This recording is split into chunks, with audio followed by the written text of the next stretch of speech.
26টা কিতাবের মধ্যে আছে। কতটা বললাম? 26টা কিতাব। প্রথম নাম্বার বুখারী আস-সহিহর মধ্যে কিতাবুত তাওহীদের মধ্যে বাবুল কালামুর রব্বি মাআল আম্বিয়া ওয়া গায়রুহুম এই অধ্যায়ের মধ্যে এসেছে। আবার বুখারী শরীফ আস-সহিহ কিতাবুল বাদউল খালকি এর মধ্যে এসেছে। আবার বুখারী শরীফ কিতাবুল আম্বিয়া এটার মধ্যে এসেছে। আবার বুখারী শরীফ আস-সহিহ কিতাবুত তাফসীরের মধ্যে এসেছে সূরা বাকারার হাদিস নাম্বার 4206। আবার বুখারী শরীফের মধ্যে এসেছে কিতাবুত তাফসীর বনি ইসরাঈলের এই আয়াতে পাকের তাফসীরের মধ্যে এসেছে। এবং বুখারী শরীফ আস-সহিহ কিতাবুর রিকাকের মধ্যে এসেছে। এবং আবার বুখারী শরীফ কিতাবুত তাওহীদের মধ্যে এসেছে। আবার বুখারী আস-সহিহ কিতাবুত তাওহীদের মধ্যে এসেছে। এবং মুসলিম শরীফ আস-সহিহর মধ্যে এসেছে। বুখারী শরীফের 8 জায়গায় বর্ণনা হয়েছে। কয় জায়গায়? 8 জায়গায়। কোরআনে পাকে পরেই যার স্থান দিয়ে থাকে মৌলানা সাহেবরা, সেই বুখারী শরীফের 8 জায়গায় বর্ণনা।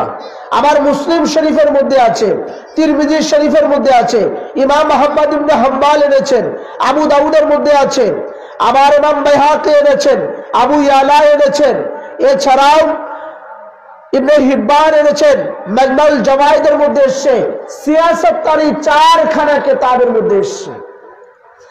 এছাড়াও 26টা কিতাবের মধ্যে রয়েছে। এবার হাদিসে পাক শুনুন। আর আনাস ইবনে মালিক قال حدثنا محمد صلى الله عليه وسلم قال اذا كان يوم القيامه ما جاء الناس بعضهم في بعض فيقول آدم عليهم الصلاة والسلام فيقولوا لنا شفع لنا إلى ربك فيقولوا لست لها। কিয়ামতের ময়দানে সমস্ত মানুষ একত্রিত হবে। হওয়ার পরে সবাই বলবে যে এই মুঠো হাত উপরে যে সূর্য রয়েছে, আমরা এই কষ্টগুলো সহ্য করতে পারতেছি না, চলো সবাই আমরা আদম আলাইহিস সালামের কাছে যাই, যেহেতু উনি আমাদের আদি পিতা, উনার নিকটে যাই।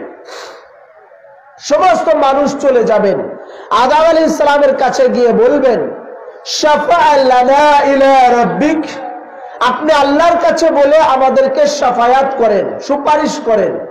উনি বলবেন লাস্তু লাহা, না এটা আমি পারবো না, এটা আমার দ্বারা সম্ভব না। উনি দেখিয়ে দিবেন কি ওয়ালাকিন আলাইকুম বিইব্রাহিম ফাইন্নাহু খলিলা। তখন তিনি আদম আলাইহিস সালাম দেখিয়ে দিবেন যে তোমরা ইব্রাহিম আলাইহিস সালামের কাছে যাও, তিনি আল্লাহর খলিল আছেন, বন্ধু আছেন। তখন সেই লোকেরা ইব্রাহিম আলাইহিস সালামের কাছে আসবেন, তিনিও বলবেন ফাআতুনা, তিনিও বলবেন ইয়াকুলু লাস্তু লাহা ওয়ালাকিন আলাইকুম বিমূসা ফাইন্নাহু কালিমুল্লাহ। ইব্রাহিম আলাইহিস সালাম বলবেন লাস্তু লাহা, এটা আমার দ্বারাও সম্ভব না, তোমরা মুসা আলাইহিস সালামের কাছে যাও, কারণ মুসা নবী আল্লাহর সাথে কথা বলতেন, কালাম করতেন, ওই জন্য মুসা নবীর কাছে যাও। এরপরে বলতেছেন ফাইন্নাহু কালিমুল্লাহ ফায়াতুনা মুসা, তখন তারা সবাই মুসা আলাইহিস সালামের কাছে আসবে। ফায়াকুলু লাস্তু লাহা ওয়ালাকিন আলাইকুম বিঈসা ফাইন্নাহু রূহুল্লাহ।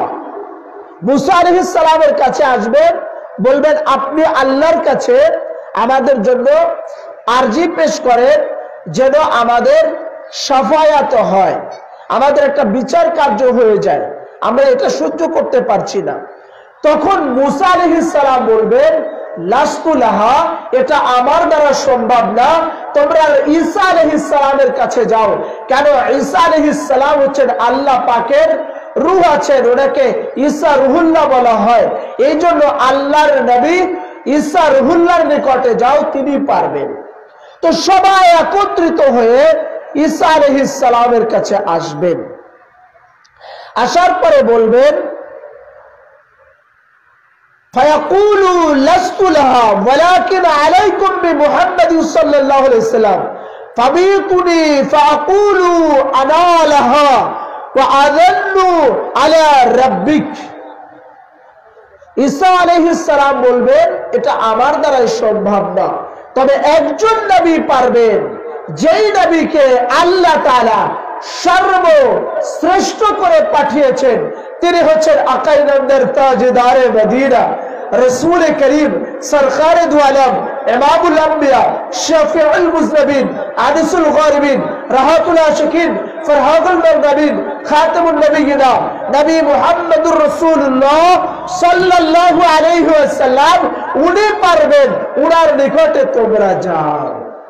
যে আমার নবীর কাছে সবাই চলে আসবে, আমার নবী বলবেন আনাস্তুলাহা আনালাহা, হ্যাঁ হ্যাঁ এটা আমি পারবো, আমার দ্বারাই সম্ভব।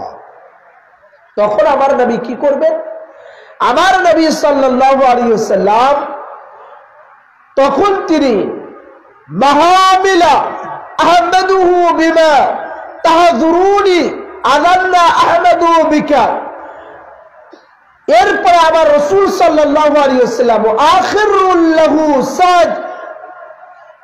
সাজিদাও ফায়াকুলু ইয়া মুহাম্মদ উরফা রাসকা। আমার নবী সাল্লাল্লাহু আলাইহি ওয়াসাল্লাম তখন আল্লাহ পাকের সেই মাকামে মাহমুদে সেজদায় অবনত হয়ে যাবেন, নিজের সারকে লুটিয়ে দিবেন, সেজদায় পড়ে যাবেন। আল্লাহ পাক ডাক দিয়ে বলবেন ইয়া রাসূলুল্লাহ আপনি কি চান? আপনার মাথা মুবারক ওঠান। রাফা রাসাকা ওয়া কুলতু ইসমাআ লাকা, ইয়া রাসূলুল্লাহ আপনি কি বলতে চান? আপনার কথা আমি শুনতে চাই, আপনি মাথা মুবারক ওঠান। এবার রাসূলুল্লাহ সাল্লাল্লাহু আলাইহি ওয়াসাল্লাম বলবেন যে আদম আলাইহিস সালামের কাছে উম্মতরা গিয়েছে, তিনি শাফায়াতের জন্য আপনার কাছে বলতে পারেন নাই, তিনি ইব্রাহিম আলাইহিস সালামকে দেখিয়ে দিয়েছেন, ইব্রাহিম আলাইহিস সালাম মুসা আলাইহিস সালামকে দেখিয়ে দিয়েছেন, মুসা আলাইহিস সালাম ঈসা আলাইহিস সালামকে দেখিয়ে দিয়েছেন, তো ঈসা আলাইহিস সালাম আমাকে দেখিয়ে দিয়েছেন। আমি বলেছি আনা লাহা, এটা আমার দ্বারাই সম্ভব। তো হে আল্লাহ এবার আমি শাফায়াত করতে চাই, আমার উম্মতি মুহাম্মাদীদেরকে শাফায়াত করে করে আমি জান্নাতে নিতে চাই। আল্লাহ তাআলা বলবেন ইয়া রাসূলুল্লাহ ইয়া হাবিবাল্লাহ আপনি আরজি পেশ করেছেন, আপনার সম্মানে তাযীমে আমি রাসূলুল্লাহ, আমি আল্লাহ তাআলা আপনি রাসূলের তাযীমে সম্মানে বিচার কার্য শুরু করে দিলাম। এবার আপনি যত উম্মতকে খুশি শাফায়াত করে আপনি জান্নাতে নিয়ে যান। রাসূল বলবেন, রাসূল পাককে বলা হবে ইয়াকুলু ইয়া মুহাম্মদ উরফা রাসকা ওয়া কুলতু ইয়াসমাউ সাল ওয়া তু'দ্দু তুশফা ফায়াকুলু ইয়া রাব্বা। আল্লাহ তাআলা বলবেন ইয়া রাসূলুল্লাহ ইয়া হাবিবাল্লাহ আপনি মাথা মুবারক ওঠান সেজদা থেকে, সেজদায় আর মাথা রাখবেন না। আপনি বলেন কাকে কাকে শাফায়াত করবেন, আপনার যার ভালো লাগে, যার মুহাব্বত লাগে, আপনার যার প্রেমে, আপনার প্রেমে যারা পড়েছে, আপনাকে যারা মুহাব্বত করেছে, যারা আশিকে রাসূল আছে, আপনার দ্বীনের জন্য, আপনার জন্য মুহাব্বত রেখেছে, ইয়া রাসূলুল্লাহ আপনি সবাইকে শাফায়াত করে এক এক করে জান্নাতে নিয়ে যান।